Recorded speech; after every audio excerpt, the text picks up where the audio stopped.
এই রবীন্দ্র সপ্তাহে একটা কবিগুরুর লেখা হাসির গল্প পাঠ করছি। গল্পের নাম শিবুরাম। সন্ধেবেলায় মাঠে বসে গায়ে হাওয়া লাগাচ্ছি, এমন সময় এক শেয়াল এসে বলল, দাদা, তুমি নিজে বাচ্চা কাচ্চাদের মানুষ করতে লেগেছ, আমি কি দোষ করেছি?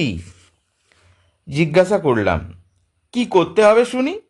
শেয়াল বলল, না হয় পশুই হলাম, তাই বলে কি উদ্ধার নেই? পণ করেছি তোমার হাতেই মানুষ হব। শুনে ভাবলাম সৎকার্য বটে। জিজ্ঞাসা করলাম, তোমার এমন মতলব হলো কেন? সে বলল, যদি মানুষ হতে পারি তাহলে শেয়াল সমাজের নাম হবে, আমাকে পুজো করবে ওরা। আমি বললাম, বেশ, উত্তম কথা। বন্ধুদের খবর দেওয়া হলো, তারা শুনে খুব খুশি। বলল, একটা কাজের মতো কাজ বটে, পৃথিবীর উপকার হবে। কজনে মিলে একটা সভা করলাম, তার নাম দেওয়া হলো শিবা শোধন সমিতি। পাড়ায় আছে একটা অনেক কালের চণ্ডী মণ্ডপ, সেখানে রোজ রাতে 9টার পরে মানুষ করার পুণ্যকর্মে লাগা গেল। জিজ্ঞাসা করলাম, বৎস, তোমাকে জাতিরা কি নামে ডাকে? শেয়াল বলল, হো হো। আমরা বললাম, ছি ছি, এ তো চলবে না। মানুষ হতে চাও তো প্রথমে নাম বদলাতে হবে, তারপর রূপ। আজ থেকে তোমার নাম রাখা হলো শিবুরাম। সে বলল, আচ্ছা, কিন্তু মুখ দেখে বোঝা গেল হো হো কথাটা তার যেমন মিষ্টি লাগে, শিবুরাম নামটা তেমন লাগে না। উপায় নেই, মানুষ হতেই হবে। প্রথম কাজ হলো তাকে দুপায়ে দাঁড় করানো। অনেক দিন লাগলো, 6 মাস গেল নড়বড়ে দেহটাকে কোনো মতে খাড়া রাখতে।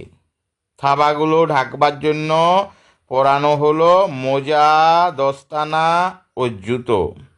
অবশেষে আমাদের সভাপতি গৌর গোসাই বললেন, শিবুরাম, এইবার আয়নায় তোমার মূর্তিটা দেখো, পছন্দ হয় কি না। আয়নার সামনে দাঁড়িয়ে ঘুরে ফিরে ঘাড় বেঁকিয়ে শিবুরাম অনেকক্ষণ ধরে দেখল। শেষকালে বলল, গোসাইজি, এখনো তোমার সঙ্গে তো চেহারার মিল হচ্ছে না। গোসাইজি বললেন, শিবু, সোজা হলেই কি হলো? মানুষ হওয়া অত সোজা নয়। বলি, ন্যাজটা যাবে কোথায়? ওটার মায়া কি ত্যাগ করতে পারো? শিবুরামের মুখ গেল শুকিয়ে। শেয়াল পাড়ায় 10-20 গায়ের মধ্যে ওর ল্যাজ ছিল বিখ্যাত। 2 দিন লাগলো ওর ভাবতে, 3 রাত্রির ওর ঘুম হলো না।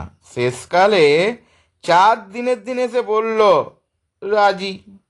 পাটকিলে রঙের ঝাঁকলা লেজটা গেল কাটা, একেবারে গোড়া ঘেঁষে। সভ্যরা বলে উঠল, আহা, পশুর একই মূর্তি, ধন্য শিবুরাম, ধন্য।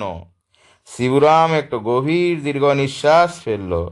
চোখের জল সামলিয়ে নিয়ে সে অতি করুণ সুরে বলল, ধন্য।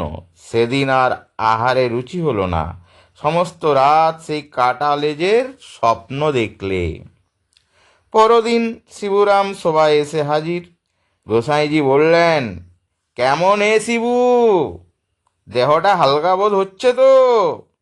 শিবুরাম বললে, আগে খুবই হালকা, কিন্তু মন বলছে ল্যাজ গেল তবু মানুষের সঙ্গে বর্ণভেদ ঘুচল না। গোসাইজি বললেন, রং মিলিয়ে স্বর্ণ হতে চাও? তবে রোঁয়া গুছিয়ে ফেলো। তিনু নাপিত এলো। 5 দিন লাগলো খুর বুলিয়ে লোমগুলো চেঁচে ফেলতে। রূপ যেটা ফুটে উঠল তা দেখে সভ্যরা সবাই চুপ করে গেল। শিবুরাম বলল, মশাই, আপনারা কোনো কথা বলেন না কেন? সভ্যরা বলল, আমরা নিজের কীর্তিতে অবাক। শিবুরাম মনে শান্তি পেল, বলল, এবার আমার কাজ হবে শেয়াল সমাজকে অবাক করা। এদিকে শিবুরামের পিসি খেকিনি কেঁদে কেঁদে মরে। গায়ের মোড়ল হুক্কুইকে গিয়ে বলল, মোড়ল মশাই, আজ 1 বছরের উপর হয়ে গেল আমার হোকে দেখিনি কেন? বাঘ ভাল্লুকের হাতে পড়ল না তো? মোড়ল বলল, বাঘ ভালুকের ভয় কিসের? ভয় ওই মানুষ জানোয়ারটাকে, হয়তো তাদের ফাঁদে পড়েছে। খোঁজ পড়ে গেল। ঘুরতে ঘুরতে ভলেন্টিয়ারের দল এলো সেই চণ্ডীমণ্ডপের বাঁশ বনে। ডাক দিল, হুক্কা হুয়া। শিবুরামের বুকটা থরথর করে কেঁপে উঠল। দ্বিতীয় প্রহরে বাঁশ বনে আবার ডাক উঠল, হুক্কা হুয়া। এবার শিবুরামের গলায় কান্নার মতো একটুখানি রব উঠল, তবু থেমে গেল।